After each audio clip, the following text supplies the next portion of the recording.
Hey, what's up, y'all? Rich Slayton here, coming to you not from my studio in Texas, but from my old backyard here in California, packing up to finally move out and make the official move to be a full-time Texan. But I wanted to record this intro for you guys because I'm really excited about the ESL Mobile Open for Clash Royale. I'm covering the North American region. I'm going to have videos every single week like this one here on the channel. It's an open tournament that you can play in if you're in North America. So go to play.eslgaming.com, register, and maybe you'll be on next week's video doing this every week for the next few weeks. So please go ahead and play because I can't wait to see you guys jump on in there and bring some great NA Clash Royale action. That's it. Let's go ahead and jump into the video. The ESL Mobile Open is an exciting opportunity to see some players that maybe you already know and some that you've never seen before. And this opening couple of days of competition has been really fun and really fascinating, especially if you do follow the semi-pro scene in North America. Of course, we do have a brand new meta, and the decks so far have been really cool to see. With the first new balance changes in months just happening and a no-ban format, the deck selection so far in ESL Mobile Open has been really fun, and nothing more fun than the return of Three Musketeers. After spending 2 months essentially vaulted. Yes, Supercell does not vault cards, but you can nerf a card into oblivion, and the Three Musketeers was absolutely gone. But a slight change, a reduction in that deploy time from 2 seconds to 1 second, has made the lovely ladies viable again, but maybe even more surprising is the return of Pump. Elixir Collector has been dead for so long between not being allowed in your starting hand and, of course, the rise of Earthquake, but 3M Pump here, where's the battle ram? Nowhere. This is 3M Pump, Elite Barbarians, and yes, E-Barbs, even after an emergency nerf, are still everywhere, they're still strong, and this spammy Three Musketeers deck, you have the Bandit, you have E-Barbs, you have Pump, you have the Three Musketeers. This one has been fairly popular overall, not just in ladder, but here in this first week of competition at the ESL Mobile Open. Another deck to watch out for if you're coming into this competition that's been very popular and very devastating in the hands of our better players, that is the Minor Wallbreakers Rocket Icewiz NATO control variation. This deck, of course, also having E-Barbs, creates a ton of defensive possibilities with the Tesla, the Icewiz, the NATO, and of course the huge DPS of the E-Barbs on defense. And yes, E-Barbs are a defensive card that can turn into offense, especially if you have Rage, but really, they work so well on this control deck. On the other side of it, you essentially have 3 win conditions, or 2.5 as you would say. Minor, Wall Breakers, and of course the Rocket Cycle. This deck creates great outplay opportunities, great outplay ability, and so far has been a winner for our tournament leader.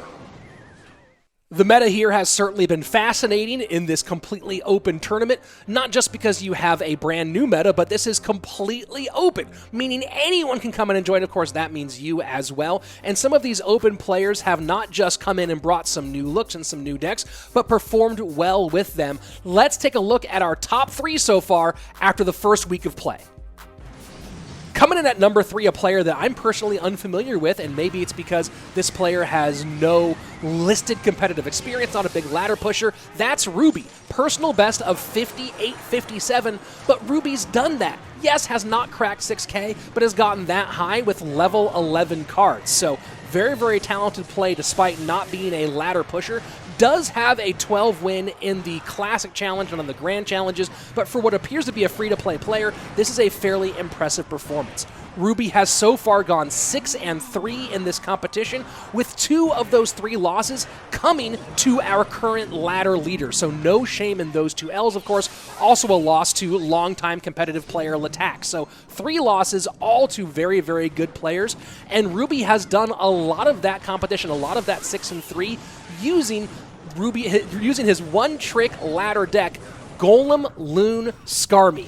Yes, I know, it kind of hurts, it kind of feels gross, but Ruby doing a great job with this one, and doing a great job using double win condition decks overall, or multi-win condition decks. Royal Hog's Balloon as one of the combinations. Also going with, Hog Rider, Sparky, E-Barbs, Royal Giant. Going all over the place here is Ruby so far, really giving you some challenges, and of course also using that 3M Pump, not quite Ram, 3M Pump deck as well. Ruby's had a very deck selection, and so far, 6-3, a great start in this ladder. Coming in at number 2 so far in the standings, a player who some people suspect might actually be the mini or the smurf of a more well-known competitive player, but nothing verified quite yet. That's Zod. Why do some people think that Zod might be a mini? Well, first of all, Zod has a 4-year account that's never broken 5K, but has a 20-win badge and a top 200 finish in the global tournament. So this is certainly an account that someone who has skill has played on and has the kind of skill in those events that doesn't just come from being a free-to-play ladder player.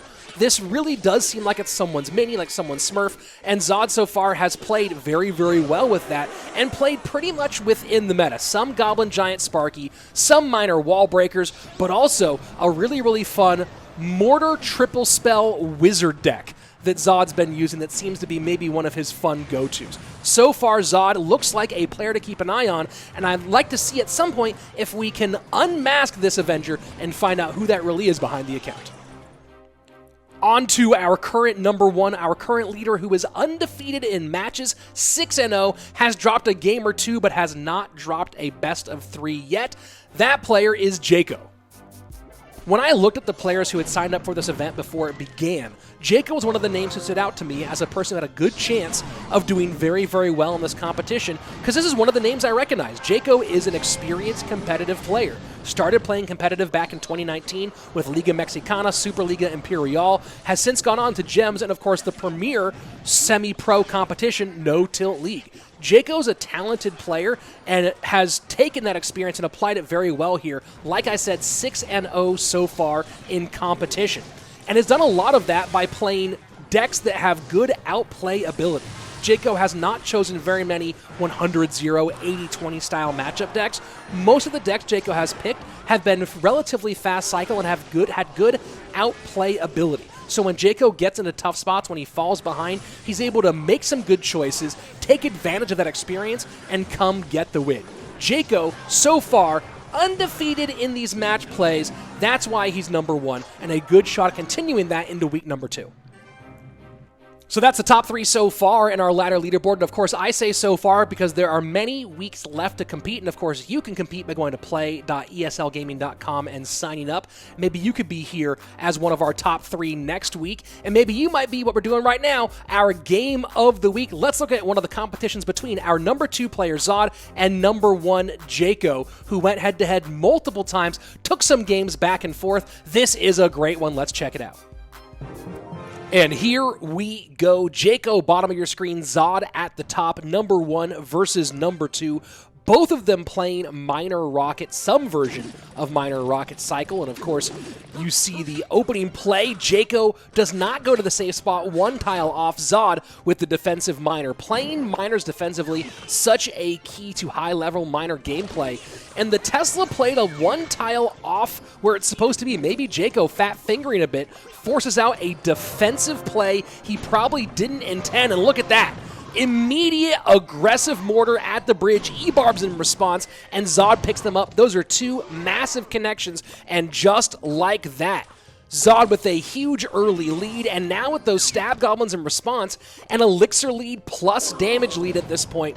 The log comes out, extends that, 1955 on that bottom left-hand side remaining for Jayco. Zod, as yet untouched and a good start, goes to the back with the Minor. That's a really early Minor to the back of the tower, and yes, an easy nado to pull it off. Zod playing a bit fast and loose with that one, and getting that King Tower activation probably 1 cycle earlier than he should have. You want to be under 1500 HP before you give up that Minor to the King Tower and get that activation in play. And look at this, nice counter here by Jayco.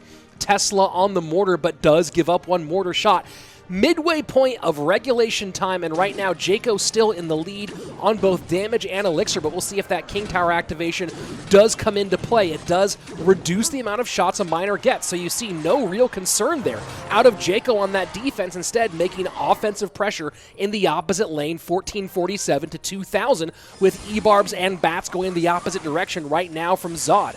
In the lead, but that lead has been chipped down a little bit, and now more right lane pressure from Jayco, and the high mortar to pick them up. Yes, that mortar is going to connect, but on the right-hand side, so dual lane pressure, but is dual lane damage really what Zod wants in this situation, especially with those E-barbs able to split lanes if need be. Spears in the back now to pick up that miner. That's a lot of miner damage, though, for Jayco. As we go into double elixir time, this lead is beginning to go away. You see the prediction on the spear goblins, or on the stab goblins, in the back there for Jayco, but the log does take them off, and now pressure opposite direction.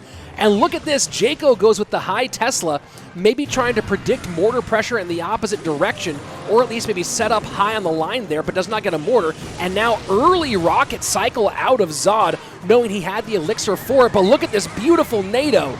Great to pull those spear goblins off the board and get a lot of damage. And just like that, the lead has evaporated, less than 200 HP, separating these two at this point. And now again, split spears, that's easy log value on the left-hand side. And now rocket cycle with miner on the right-hand side turns for Jayco to put serious damage in, and now he's in the lead, has taken that 583 to 885. The tables have turned here in sudden death overtime.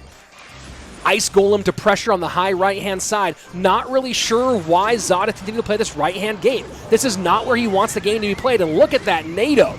Takes the spears off again and gets enough room for a miner.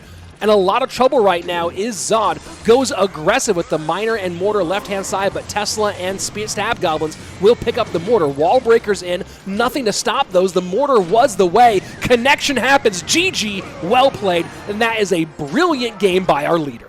That's the kind of gameplay, yes, went for some predictions, and maybe that Tesla wasn't a prediction. Maybe that Tesla was just to set the line there and force the conversation to keep being on the right-hand side. But overall, Jayco played very, very smart, knew he had to force the conversation to the right-hand lane, and eventually took the victory. Not even needing that much of the rocket cycle, it was the excellent minor wall breakers play. So GG, well played to your overall leader. That's it for our ESL North American Clash Royale competition report. I'm Rich Slayton. Hopefully I'll see you here next week when you register to compete, and maybe you'll be #1 on our ladder in week 2.